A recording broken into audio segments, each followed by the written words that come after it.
Mga kabayan, quick reminder bago kayo lumipad. Alam nyo ba kung ilang bags lang talaga ang allowed sa hand carry? Simple lang. Isang carry-on bag plus one small personal bag lang ang safe rule. Yung carry-on, yun yung maliit na malita na nilalagay sa overhead bin. Halimbawa nito.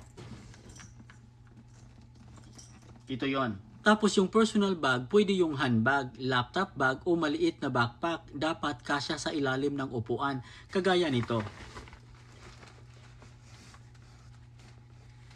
Pero ito ang madalas na mali. Akala ng iba pwede 2 o 3 small bags. Kahit maliit pa yan, kapag mukhang extra luggage, pwede kanilang i-stop o pagbayarin sa airport.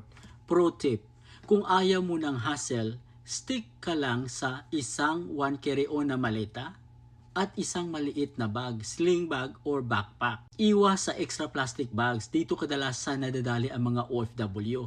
Tandaan, depende pa rin sa airline, pero ito yung pinaka-safe na guideline.